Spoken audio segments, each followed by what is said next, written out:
Si wanaume tuko, but we decided now to empower ourselves. They're looking for money, they're looking for moolah. I believe like men wana undergo very financial constraints hapa na pale. So, this week, something interesting has been happening online. A conversation that started small has evolved into a national-wide debate. It all began with one event, the Mataha Festival. A creator by the name Sandra Shiko made an observation. She said that she looked around and the crowd was mostly women. Women were the ones buying tickets, women were the ones buying drinks, women were the ones showing up, but the men, barely visible. And this lit up the internet. Some came forth to give explanations as to where the men were. Wakasema, oh, it's because of tough economic times, the men hawana pesa, wamesota, wamepotea. Others came up with explanations like, oh, the men have grown and they are no longer doing such things. They've chosen peace over the chaos of partying and all that. But usinisikize mimi, that's just my opinion. We had to hit the streets and hear what the people are saying. And this is what they had to say. Si wanaume tuko, but we decided now to empower ourselves to grow. The Bible says, seek ye first the kingdom of God. So we decided to focus on the most important things. Okay, my name is Benson Masharia, resident in Kijabe. For me, I'll just say, by the course of the day, nakuanga shughuli, I'm at work, kuingia job in the morning. The whole day natokea in the evening at 5. For me, in the evening, I usually utilize my time. Napenda kudo much of physical work. I'm among the volleyball players. To me, boy child bado wako, lakini amejificha kwa sababu of the way he has grown, knowing that he's of less importance, and he has been told by the society that he is not important as a girl child. And the fact that we empower the girl child right now, wanaume wanaona kama wao sio wa maana na wanaona heri kujificha. You know, when you show someone that yeye haitajiki, yeye pia huwa anajiondoa. I think the reason why wanaume wamekuwa wakipotea kwa society, their presence haikui felt much in social gathering, in churches, in our society, and basically our nation. I think kwangu mimi naweza sema wanaume wamekuja kujirealize like they don't want to be in spaces where they have to prove themselves to be men, and that is what the society subject them to do. When we were growing up, we had a mindset where the relationship between us and our fathers used to be very sensitive, because those people are like, when you're close to them, they're like niondoke hapa. When you tell them, they're like no, toka hapa.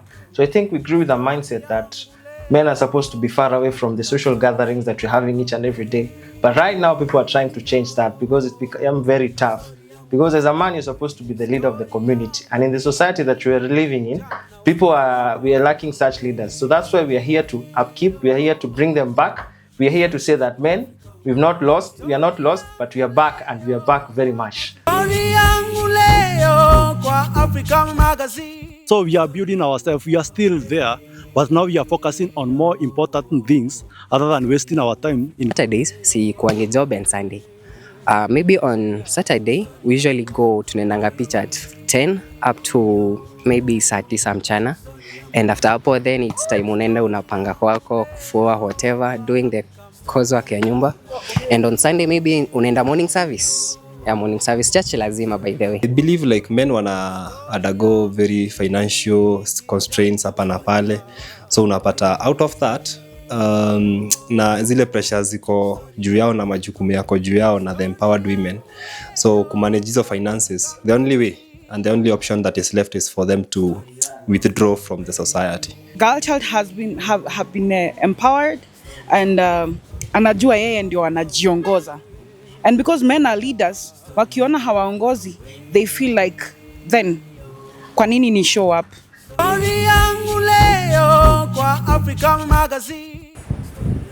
So, after the conversation kicked off, the internet did what it does best. It split, it divided. Kila mtu alikuwa na opinions zake. And suddenly, everyone had reasons and explanations telling us why the men had been wamepotea the social scenes. And one thing stood out. There's a creator who came forth and said that men haven't disappeared. They've simply changed. That they are evolving. Well, sijui kama nyinyi mna agree. He said that we are not asking the right questions. The questions we should be asking is not where are the men. The questions we should be asking is why are we still looking for them in the same old places? We are used to men wanapatikana kwa hizi events, front lines, na nini. But maybe, just maybe, they have moved past all that. The noise, the chaos of the nightlife, kubebana na watu, going out, the pressure of showing up loudly, kujionyesha, kujigamba, showing have the money, you have the mula na nini, and impressing the ladies, and having to be there and showing up. Maybe, wameamua they have chosen peace over pressure, silence over chaos, and purpose over applause. That withdrawal from society, it's a reunion to self. He said that growth doesn't happen huko nje. Growth happens in the mirror. So maybe the men have decided to shift their focus into something else. Wameamua waondoke from that chaos of the nightlife na nini, wa focus na wao wenyewe.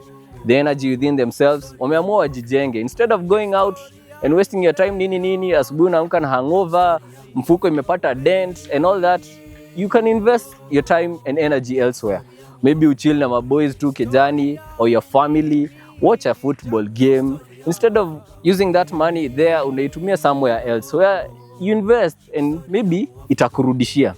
That was one opinion. Another opinion that came up was that people waache kuongea sana. Let us be honest. There's an economic side to this. And one guy alitokea na akasema, and I quote, "These things are expensive, bana. They are not cheap." One guy said this, and I quote, "These things are expensive. They are not cheap. A night out today isn't just vibes. It's a financial strategy. One event can cost 15K, up to 15,000. And that's just before your girlfriend shows up with 7 of her besties like an Avengers squad, and they expect bottle services." And this has taught Kenyan men a hard lesson, that every vibe is not worth going broke for. I mean, with that kind of money, there's a lot that you can do. You could pay your bills, go treat yourself to a nice afternoon out, go watch a football game, learn a new skill, enjoy yourself and make your life better. So, men aren't broke. They are prioritizing, they are reasoning, they are thinking long term. But someone else came with another angle to this. She came with some statistics and she said that women are showing up more because they are more financially stable. Wameanza kupata pesa zao. They no longer need the men to sponsor them to the nights out. They have their own cash, their own money. They are becoming strong, independent women. As a report showed in 2023, 14,000 women in Kenya entered the high income bracket, compared only to 1,200 men.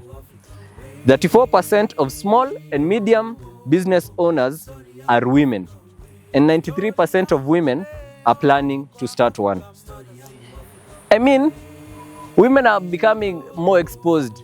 They are becoming more and more, the money is becoming more and more accessible to them. Opportunities to grow, business opportunities for loans and chamas and all that. And now they have been, level up. They've gotten, wamepandisha standards. They've gotten to a point where they no longer need the men to take them out. They can do it on their own. And she explained that that is the reason why unapata hizi events zimejaa madem. Because it's no longer about waiting for your man, ama for that friend of yours to call you up and tokea hivi nini, au sijali I got you na. Siku hizi wanajifanyia everything on their own. And what does all this mean? Is it that the women are earning more money, no wonder men wamepotea? Is it that the men are growing? Ama ni economic tough times imekuwa? Ama they are just becoming wiser? Na nini? And this got me thinking. And I had to turn to the one thing that is always true and has remained true from time immemorial. And that is the word. And it took me to this verse in 1 Corinthians chapter 13, verse 11. And Paul said, "When I was a child, I reasoned like a child. But when I became a man, I put childish things away." And this got me thinking, maybe it is true. Maybe men are evolving, men are growing. Na wameondokea hii lifestyle ya having to prove themselves, kujipiga kifua, kuoneshana that mi ndo bazoo, ukishow up event fulani, una pull up na mabling, with girls on this side, girls on this side, drinks umechafua meza, you're in the VIP section. They have realized that that does not exactly exude what masculinity is. And plus, that is not a space where you grow as a man. It doesn't grow with you in any way, as in sioni inaku grow aje masculinity yako, because hapo hivyo inaku drain, but it doesn't give you anything in return. In the morning ama by the end of that night, huyo shori umenunulia drinks na nini, umespoil the whole night, she barely even remembers your name. The next morning umeamka, that's a hangover, maybe if you're drinking and all that. If you are partying, you're tired, you can't be productive that day, mfuko ndio imepata dent, and overall it doesn't seem like a wise investment. And in Psalms 90 verse 12, David said, teach us to number our days that we may gain a heart of wisdom. Maybe hao wanaume wamekaa chini hivyo wakaangalia, this money that I'm spending huku hivi kwa that one event enye natumia huku hivyo, it's not even an investment, it's something that is draining me, it's not long term. Wame decide that instead of using that money in that place where it is draining, let us turn and invest our money in something else. For example, unapata wanaume nowadays wanaenda tu kujienjoy na these things like mud drives. Unapata car shows. Mtu anaamua let me pimp my ride nini, anaenda car shows, they learn something about cars. That's a valuable skill. That's an investment on yourself. That's something that's a practical skill that will come in handy somewhere in the future, at any point in time in life.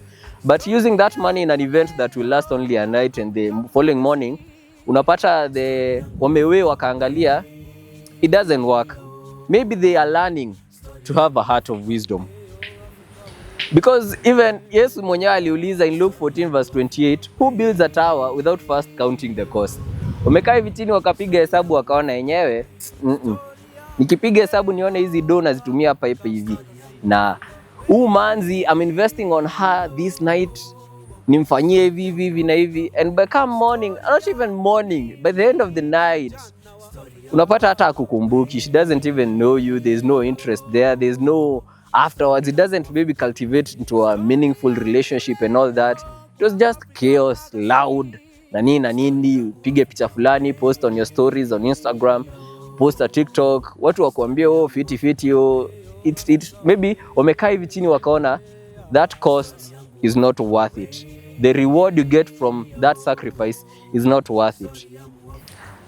Proverbs 25 verse 28, it says, a man without self-control is like a city with broken walls. So the men have discovered that some spaces don't exactly build them. They have chosen self-control over self-destruction. And in the quiet corners, like the gyms, Bible studies, mentorship circles, therapy sessions, something beautiful is happening. Iron is sharpening iron. Men are learning from each other. They are growing from each other. They are mentoring each other. So maybe the men didn't disappear. The men are becoming. So having said all that, conclusion ni gani? There's a lot that has been said about this. There's a lot that is still being said, and there's a lot that will be said on this. But whichever the case, this moment has opened a window into what our society is, where we are and where we might be in a few years, or in a few months to come, or in some time to come. So as the debate continues, we are curious to hear from your side on the street. I think the reason why men in general have stopped going to events and clubs is because they've discovered they're on the losing end, in that when a man attends the event or goes clubbing, he's the one who gets to pay for everything. So I think they tended to shift the mindset on better ways to create memories, because clubbing was creating a lot of those accidents at the end of the day because you go home drunk.